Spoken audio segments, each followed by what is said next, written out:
talk with us. So we might just make this the last. I think that sounds fine to me. We'll wrap up our study on this one, and we'll start another one when I get back in August. Sounds good. Sounds good. Okay. So we just get that out of the way while you were in non-attendance. I appreciate it. Well, here we are. And so let's do our wrap up, either with the readings from Acts or with Romans, or things that you found interesting from the video, shall we? And let me invite you, Herb, to share first, if you're willing. Oh, I don't know what I think. You can see the trials and tribulation that Paul went through, and spent a lot of time in jail, and he just shows the struggles of the early church. I don't know if I have more to offer, to be honest. And so let me call on Amber. How's that? You? Mostly it always kind of makes me think about just like the role of evangelism, I guess, and like sharing the good word with anyone, and its real purpose and intent whenever we do it. And I feel, a lot of conviction about times in my life when I, did it for all the wrong reasons. And also, I'll say, since being at St. Thomas and participating in this particular study, I've had lots of conversations surrounding, Christianity and passages from the Bible and other things that have just been so well-intended on all sides, and so refreshing and kind of illuminating. And I think maybe, I hate to say this because it sounds terrible, but I think maybe one of the biggest differences is me, of course, in which I'm not having conversations with people where I'm trying to just impart information to them and worried about the information they're getting from me. I spend a lot more time listening. And I hate that I ever didn't do that, but just be really honest and say that that's how it was. So you can only grow what you acknowledge. So anyway, I know that that's not an exact commentary on the reading, but anytime I do read about the disciples and their struggles with trying to share with people, and especially things where people are really persecuted for whatever they believe, I always kind of circle back to my own ideological sharing. So and Darlene. Thanks, Amber.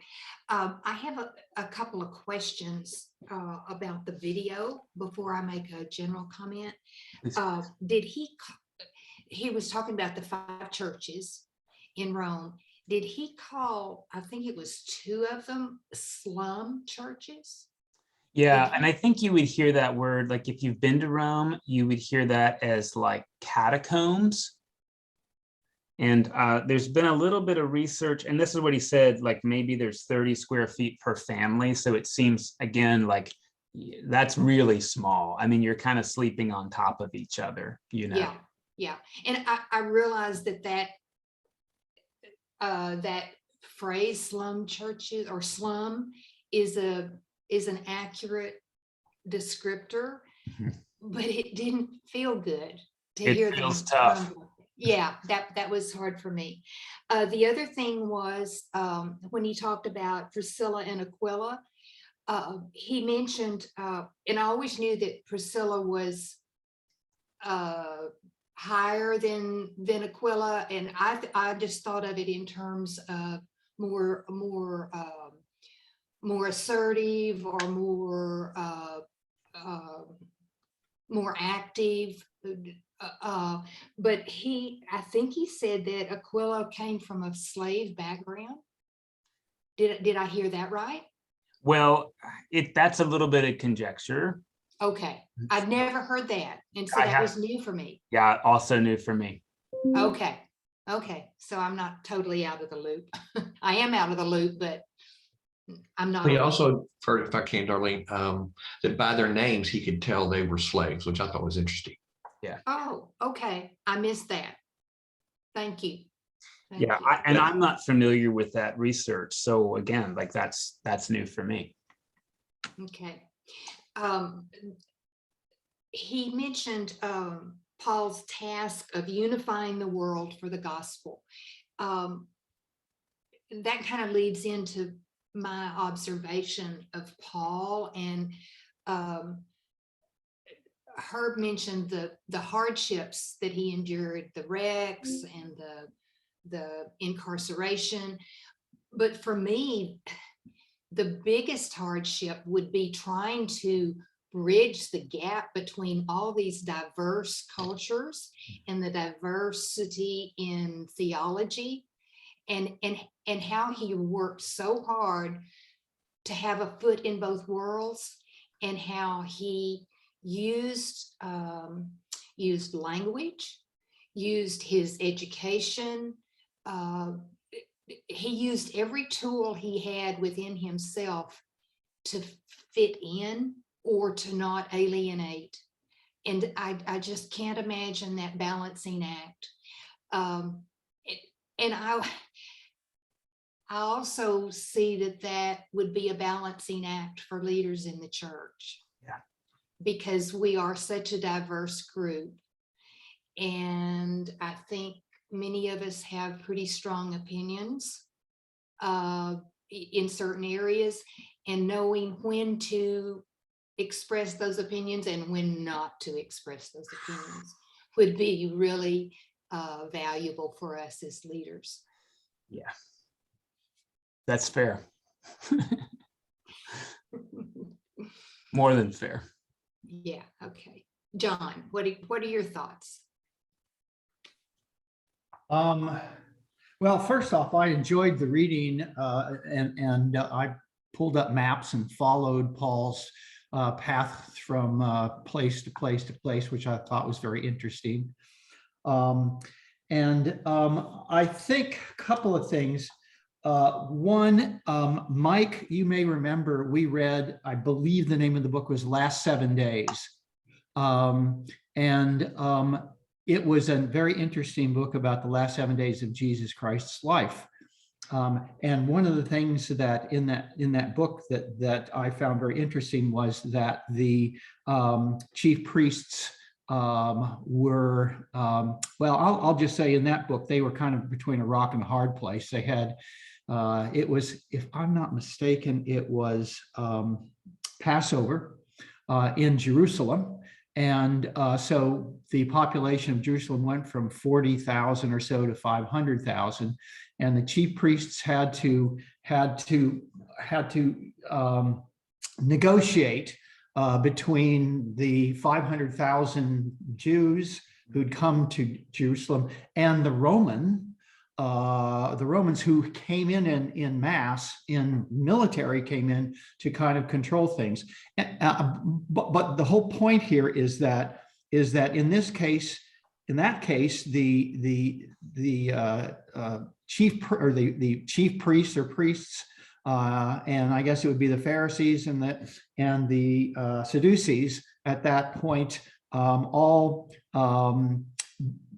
because Jesus in that case was, if you will, an insurrectionist.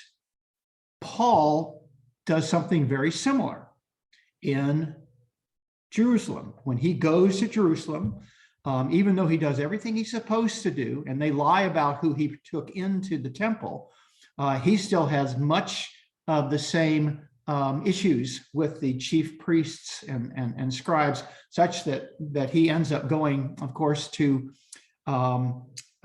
Caesarea, where he is not quite tried, but he is put before the chief priests from Jerusalem as well. And so he's wrestling with the same things Jesus wrestled with in terms of the leadership of the Jewish church, at least at that time.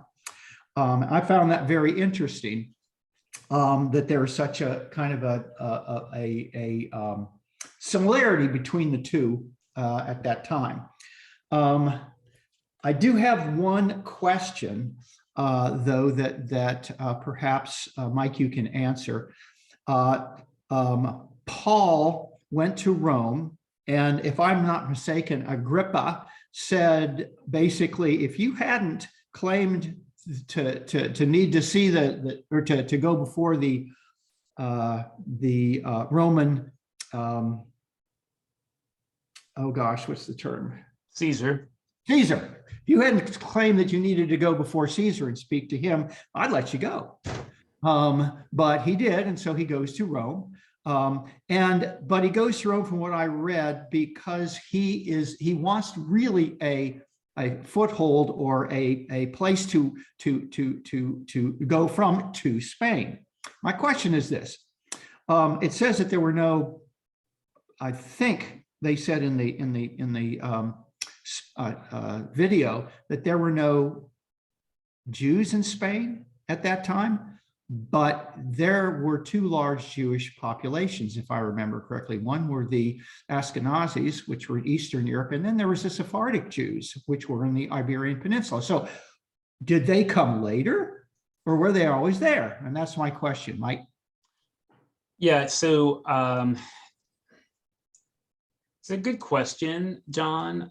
Certainly there is a strong Jewish community by the time Ferdinand and Isabella show up, because remember that in 1492 is the year Columbus sailed the ocean blue, but it was also the year that the Jews were expelled from Spain along with the Moors. The two kind of strong Jewish communities were centered in sort of Babylon and around like Granada, Seville. But that movement probably, I mean, I don't really know, John, that probably happens a little bit later. Spain, is helpful to remember, is like the end of the world. It's like Timbuktu. So Jews go there because they've been pushed down from everywhere else.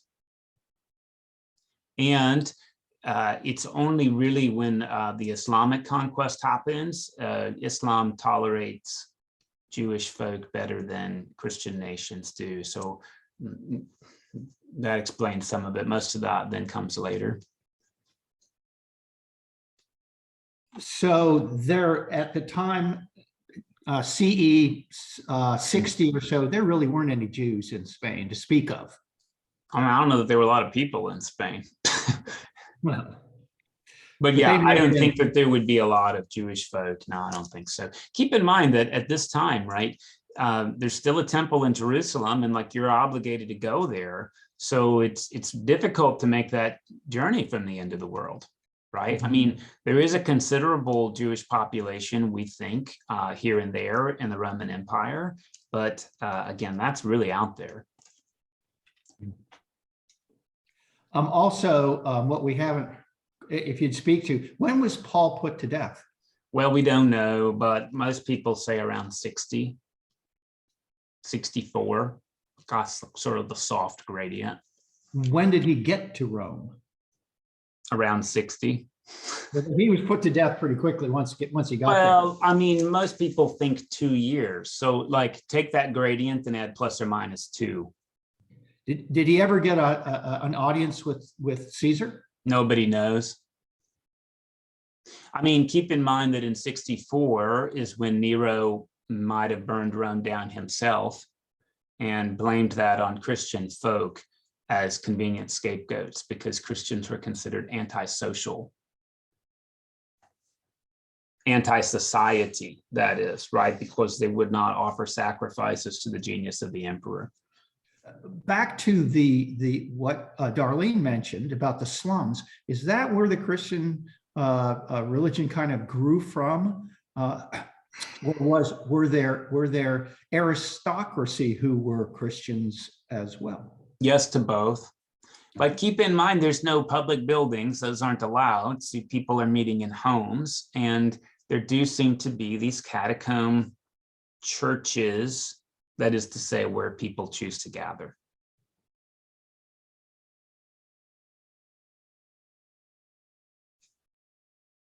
Thank you. Yeah, yeah.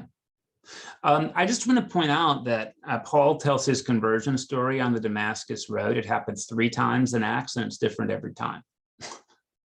I don't know if you noticed that. You can read it with a slightly finer tooth comb, and it's not necessarily that the details are like, oh, well, look, it doesn't agree with itself, so it's wrong. Every good storyteller changes the story based on the audience. And like you'll see in the last time when he tells the story, he hears the voice from heaven say, it is not good to kick against the goads. Well, that doesn't happen in the other 2 stories, including the first time that it happens. So if you're curious, you can have a look. And again, it's just a reminder, right, that like words aren't magic spells. They like rely on context and audience. And it doesn't mean, right, that these aren't trustworthy. It's just a good reminder to folks who are really big on biblical inerrancy that the stories don't line up to the letter. And do they line up to the spirit? That's typically where we put our eggs in that basket, if that makes sense.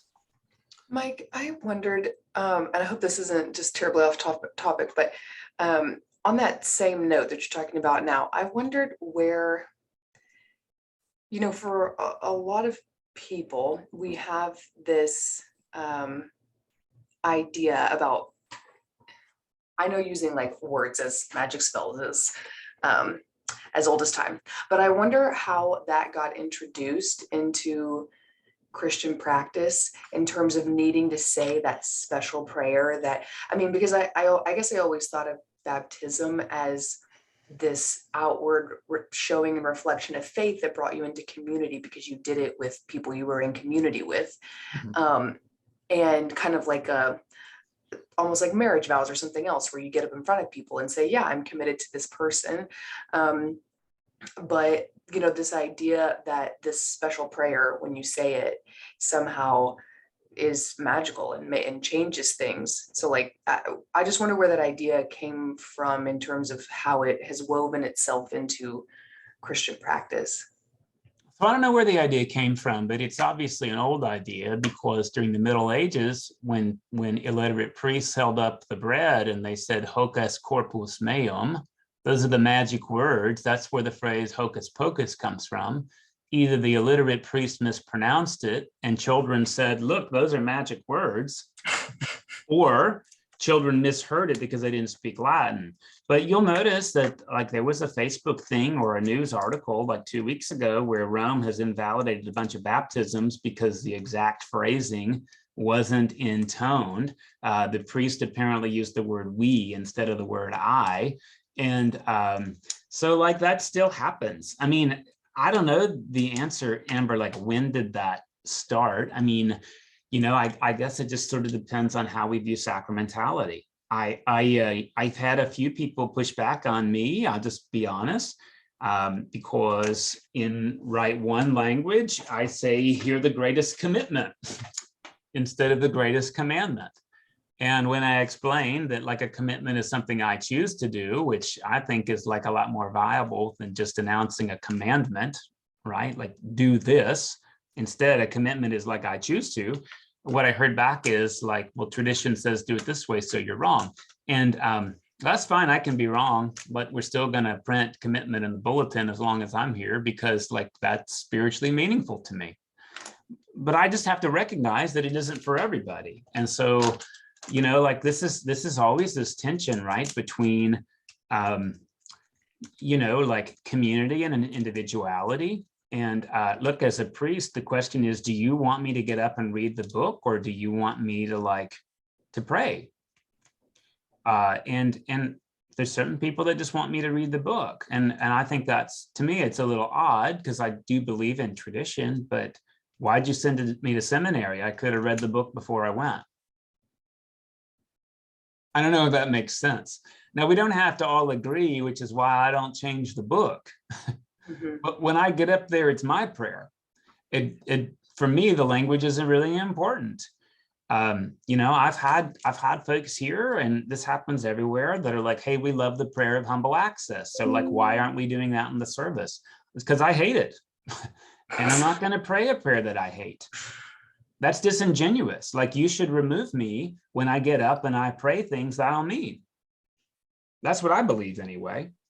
Now you can say, but Mike, like tradition, whatever. And my reply is, it's in the book. Pray it when you want to. But I think you hired me to be the chief liturgical officer, and I think it's bad liturgy. So I'm not doing it. At least not where it is. I think maybe just getting up and reading is kind of like when you go to a presentation and they have a PowerPoint and they just read the PowerPoint, and it's kind of soul sucking because you're like, I could have read this over an email. I also get, right, that when we put inflection in words, we limit what it can mean. But I know when we don't put inflection in words, we also limit what it can mean. Right? And I get it when I read scripture with inflection, if I choose to do that, I am putting an interpretation behind something that does not have stage direction, right? Like, there's no parentheses that Jesus said with sarcasm, or there's no parentheses that said Jesus pointed over here, right? So you can say like, hey, anytime you read it with inflection, you're influencing how we're going to hear it. But I would tell you the same is true when we read it without inflection. Because when you read something flat, I mean, geez, nobody reads things. Nobody talks flat. If they do, I mean, you don't want to be around them very long. How was your day? It was one of the hardest days I've ever had. I am so excited for my birthday party. This is the most meaningful thing that's happened in my spiritual life. But that's how we read the Bible. Like, that's what's crazy about it. And again, what the normative read is, you should have no emotion and you shouldn't care about this stuff. And I don't know, like, I don't know how we ever work this out, Amber, but like, this to me is like the opportunity of being in the Episcopal Church is we don't actually all have to agree about doctrine. What we agree is that we can do more together.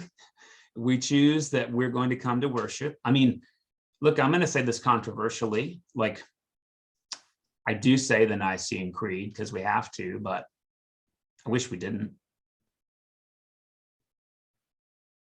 So I'll submit to that one, but I don't. It's not spiritually meaningful for me, to be honest. What I would rather do is say, like, here's where I choose to put my heart.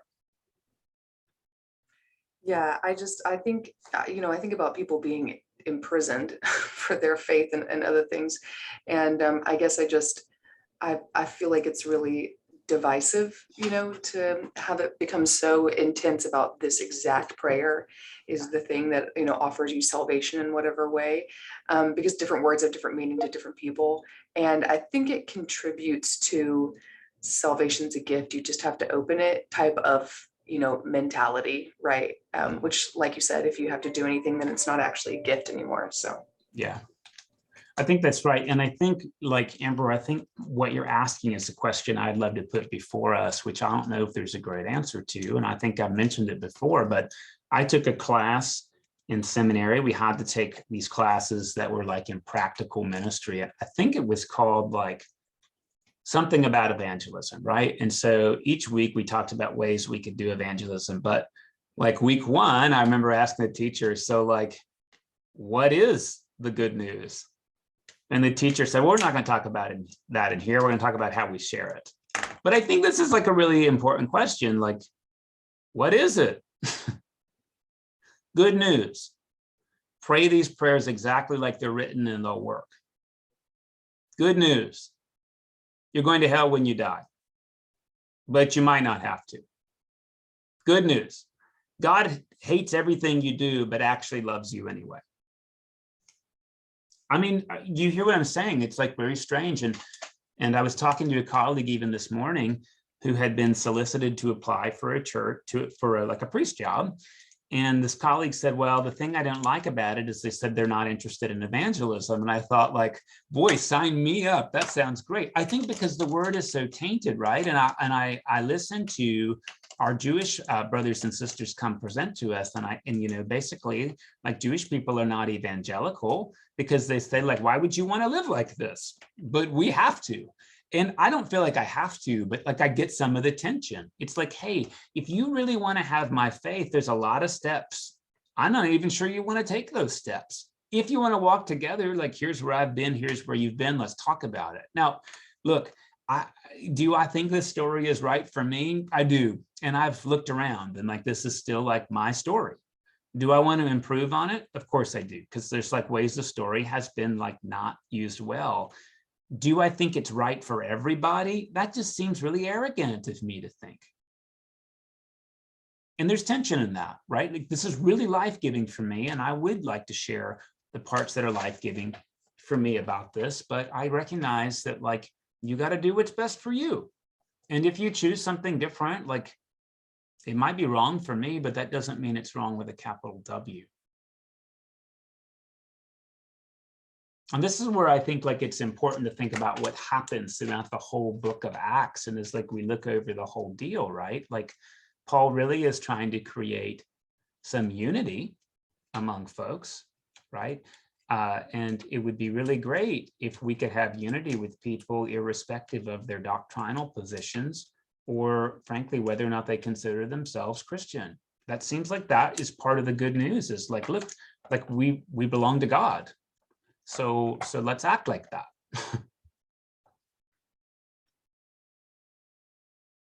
I don't know, I just think so much traditional evangelism is predicated on you have to believe in certain things. And when you believe in those things, then there's a way out. And most of it is you have to believe in eternal hell and punishment and God being disappointed with you. And like, when you take that off the table, then like, which I think is important to take off the table, then you have to like kind of redefine what that looks like.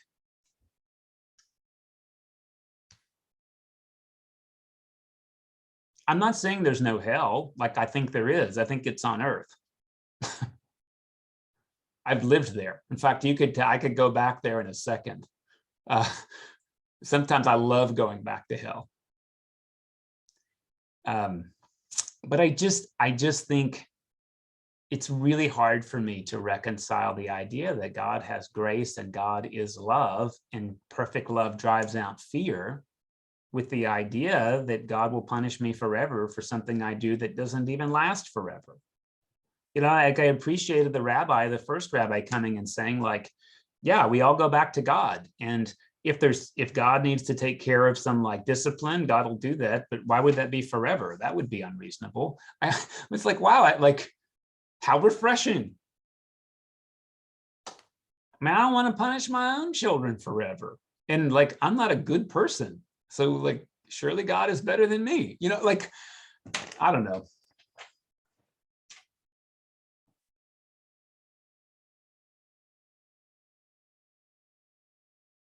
So if I had to ask you, what does evangelism mean for you? Like, what's the good news for you? What would you say? For me personally, I would say healing relationship. I mean, I feel like, you know, probably the type of evangelism that I participated in at certain points of my life was like what I thought I was doing, not what I was actually doing, was like saving somebody from drowning. You know, like, I saw someone quietly drowning and I swam out and got him and plopped him on the shore and was like, man, aren't you grateful? And then I walked away and they were like, wait, I still have water in my lungs and I like really need to go to the hospital. And I was like, all right, well, that's your business now. You know, it's just like, and you know, it kind of reminds me of, or it just makes me think about things like being having really strong opinions about how people shouldn't have abortions, but you're completely against any kind of social programs that support children from poor families. You know, it just is, it's absurd. And I think that's just because it's easy to just say when you followed a black and white rule, and it's really challenging to constantly evaluate whether or not what you're doing is necessary and kind in relationship with other people. And so, I mean, for me personally, you know, still being connected to this story and this face of God is just something that it like restores something within me that, you know, I always felt like was broken, and it's a very healing relationship. I don't know how other people feel. That's just me.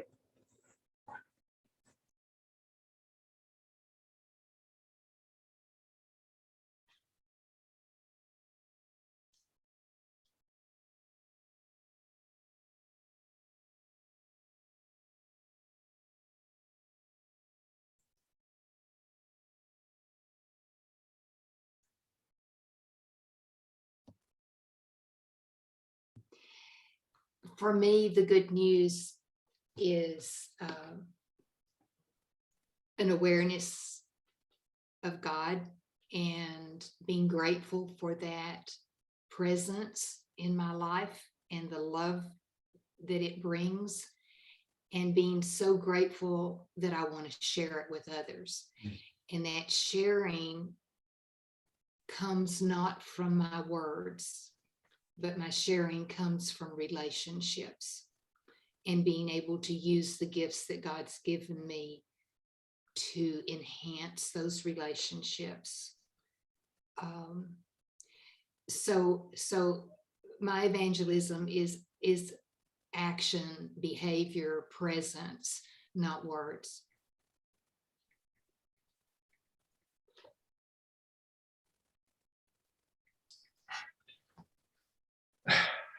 I think God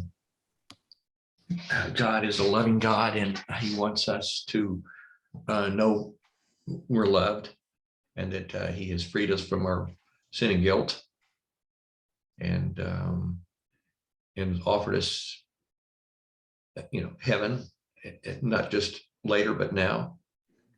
And just the fact that when we share that with other people, we're doing evangelical work, just like Darlene said, by how we practice it. An example.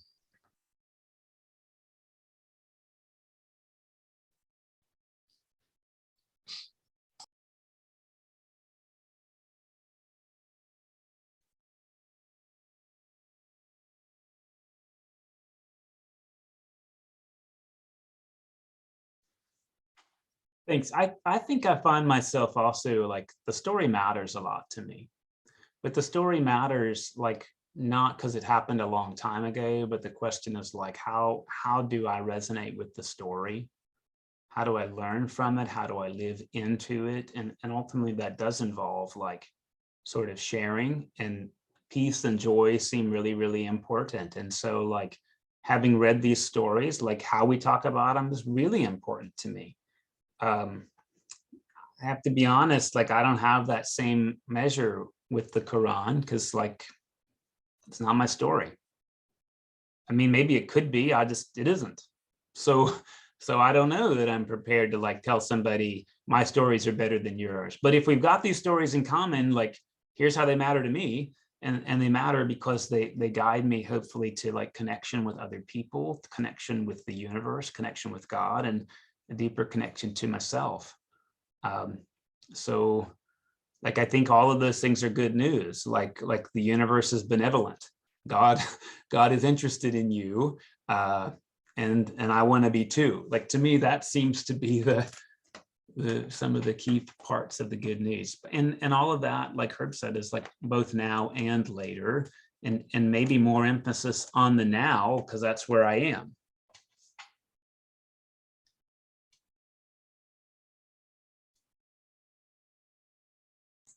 Yeah, one thing that I thought a lot about too with this was, and I think I probably just do anytime I read about prisons, being in prison, is kind of the real healing and beauty of like restorative justice instead of just, disciplinary practices. And I know that in, this story, I mean, people dying for their faith, I understand is like something separate, but I just wondered, restorative justice can happen within yourself. Mm-hmm. Also, like the two pieces of yourself that kind of war with one another. It's not necessarily always just you and another person. And I wondered maybe like when he was in prison, if he exercised some sense or had some sense of, restoration within himself, because, these are just people. Like, I'm sure he was scared and he was suffering, and, he was probably scared to die. And I'm sure there was a very human part of him that was like, is this worth it? Like I could just say whatever and go secretly do, spread the good word, or, I don't know. I often, think about these figures that we so idolize. maybe that's not the right word to use in this context, but that we so idolize, and how they were just people. And I wonder if he struggled with any, restoration within himself in that moment of struggle. And then, just thinking about how that really applies to people in prison now, and how demonized they are. And yeah, that's a random thought, but. I mean, I think what you said, Amber, that I really appreciate, it still comes back to that idea. You can't give what you don't have. So how can you reconcile with other people if you can't reconcile parts of yourself? Because you don't have it, you can't give it. And the other thing that that you sort of mentioned that I think is really important, and I'm grateful that Brene Brown basically says courage is not the absence of fear, right? It's going forward, particularly when you are in a state of fear. And like if Paul was fearless, then well, I don't know, like we don't have the same DNA. So there's nothing emulable about that for me. And it's a good reminder, right? That like I'm not called to not have doubts. I'm called to like walk into my values even when I have doubts. And it's helpful to see other people do that, and what we don't know is, was the guy up, couldn't sleep at night because he was biting his nails, That's me sometimes. Did the guy need to go like on a run to complete the stress cycle? I mean, we don't know that. I hope so. Yeah, I think it's weird though. A lot of times, I think often as Christians, we get that whole idea wrong, because we look at a story like someone like Paul, and weirdly, people think, oh, I can't wait to be persecuted so I can prove myself like Paul proved himself to God, as if God needed you to prove yourself to him, instead of just walking, like Darlene said, in a lot of gratitude that we don't have to do that. And maybe even that's a key thing, maybe there's some fear that if you were faced with that situation, that you wouldn't have the strength to stick by your conviction. And so you kind of fantasize about being victimized so that you can then, come out triumphant on the other side, instead of just walking in a ton of gratitude that you absolutely don't have to do that. No. I also think like what you said, that living into like polarities is much easier than just living with ambiguity every day. I mean, it's really easy when my choices are crash a plane into a tower and go to heaven forever, or disappoint God. Like that's really easy. But when I have to like deal with life on its own terms every day for the rest of my life, and maybe this is just my own personality that's like, oh my God, that's a long time. Like, give me something really hard to do so I can be done and I'll know it. But when you have to live 70 years and like treat people well and like reconcile parts of yourself, like that's much harder work. Well, that's what I think. And it's the difference between having extreme faith and being extremely faithful.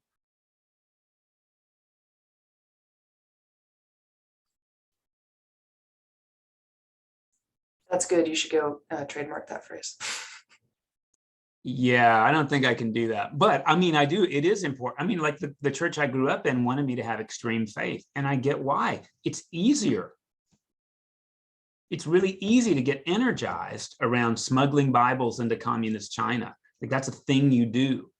But like treating people well in your own church when you disagree, or like not being disgusted with yourself because you didn't meet like some kind of cultural expectations. I mean, that takes your whole life. I mean, this is why alcoholics relapse. They're like, hell, I can't do this every day for the rest of my life. And that's why the literature says, just live today, just today. Can I do this just today? Well, I also think maybe there's an element of,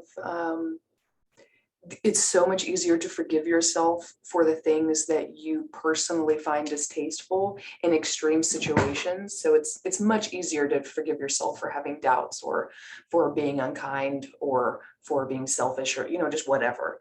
If you're thrown into prison and your life's been threatened because you have a certain belief, or if, if someone victimizes you and you lash out, that's understandable. It's like, oh, well, yeah, okay. That reactive abuse is, people can understand that. But when you're just unkind and it's a Tuesday that's a lot harder to face. No.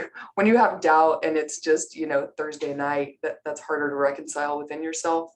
And so I think that's another reason why those situations are really like glamorized. Well, and I think that's one of the pitfalls when we talk about words like evangelism, right? Like if you are convinced that you're right and everybody else is wrong, how are you going to show empathy or curiosity or compassion? And quite honestly, a lot of my own experience is that some of the people who are most concerned they're right are some of the biggest jerks around. Because since they're right and you and everybody else is wrong, then you deserve maltreatment. So it seems really important when we think about this that we say, like, of course, I think this is right for me, or I would change my mind. However, I'm still learning. And you've had a different path than I have. And if you're interested in mine, I'll share it. And I'm convinced this is my story. I mean, that's why I'm here. It's scary for me to talk like this because the way I grew up was like only people who talk like this are like phony people. But I hope you hear, like, to me, this is a step in authenticity. And, like I think that's part of the good news. Like, hey, not only do you get to be yourself, but like God actually enjoys that.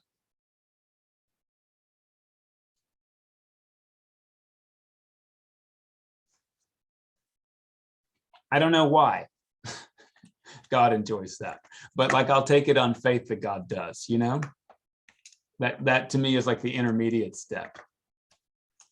And consider what we've done in Acts, right? Like we've noticed over and over again that any like hesitation people have about like whether so-and-so is good enough or right enough or pious enough, the Holy Spirit jumps right over that.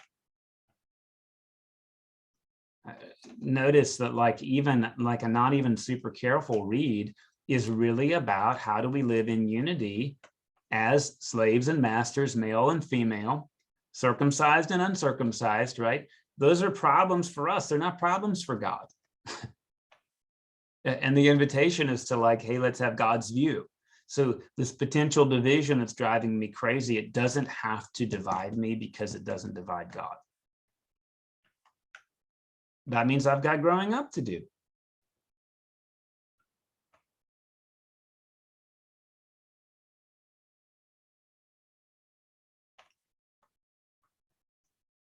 Do I think?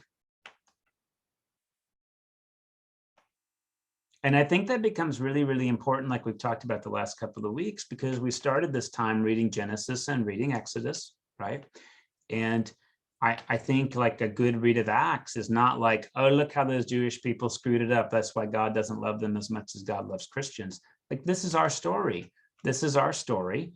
And we come out in different ways on like which parts of the story we read and how we sift it. And God can handle that. And the scriptures are written so that we can read, learn, and inwardly digest them. And that is as much true for Genesis and Exodus as it is for Luke and Acts.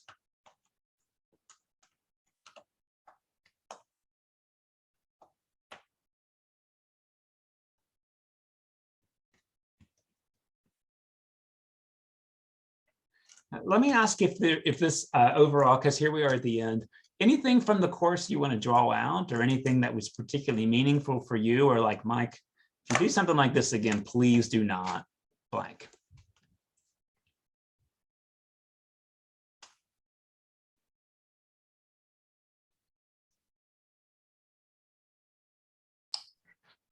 Well, I think it's a good study. If you just picked a few books of the Bible to have a program, right? They picked the important ones and the ones that really, kind of the bookend as well, from the beginning to the end. And you don't have to go through all the Jewish trials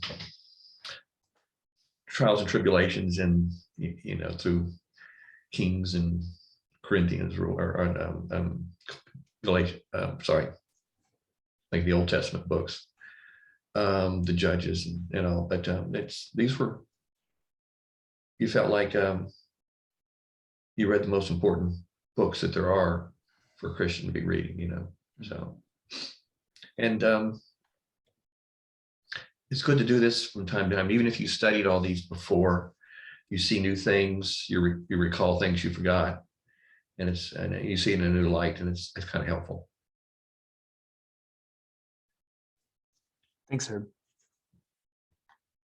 I really appreciate the structure that this provides. It encourages me to be more disciplined in terms of learning. And I've loved the meetings where we can share ideas and share different viewpoints and things that you guys noticed that I didn't. So it's been a really good time, well worth my time. I appreciate it. Thank you. Well, I'm going to second that. For me, it's helpful to have sort of the common format so that there is like, hey, literally we're on the same page. And if I miss, I know how to catch up. And as always, like, I don't know if it shows, but like, it's super meaningful for me to not just read these, but talk about them together. And some of my favorite days are the days that were just totally tangential days, because that's where we were that day, or that's where the reading struck us. And being in a small group like this is really helpful because it allows that possibility. Instead of having to like push some kind of teaching objectives, it's really like, where are you? And how are you hearing this? So thank you. I've also enjoyed getting to know everybody better. That feels really good.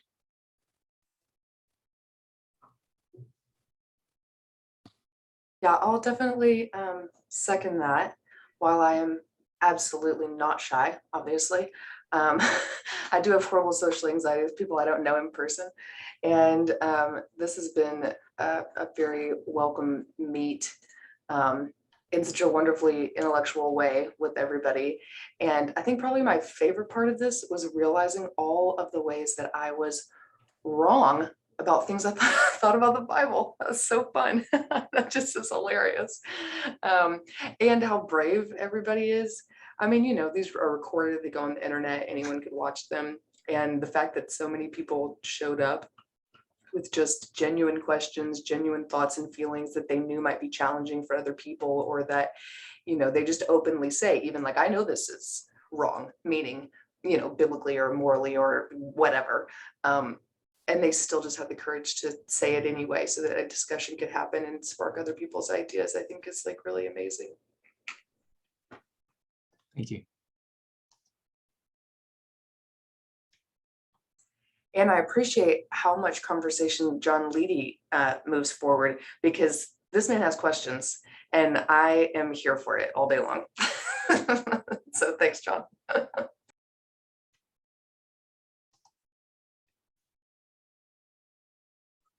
You're welcome.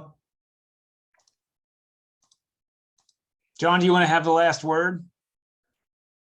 No, Okay. I'll just say I've enjoyed this and I'm looking forward to the next one. Thank you. Well, folks, the next one will be in like August. And again, I'm really grateful for your time. If you have any thoughts on what would be helpful for the next one, we've actually gone through all the disciple curriculum that they've made in the last 7 years. There's a red book and a yellow book and a purple book, and now we've done the green book. We can always go backward. There's a lot of things we can do. And I always start with like checking interest from people who show up. So if you have any thoughts, we'd love to see them. I do appreciate the longer format because it allows a group to form, and hopefully we'll have an increased opportunity for in-person or hybrid gatherings as things move out. But any thoughts or interests you have, please do share them, so this can be a good use for us, whatever we do when we come back at the end of the summer. And again, I'm extremely grateful for your openness and your thoughtfulness and your vulnerability together. Thank you, everybody. Mike, before you go. Yes, sir. I really enjoyed reading that book, 7 Days.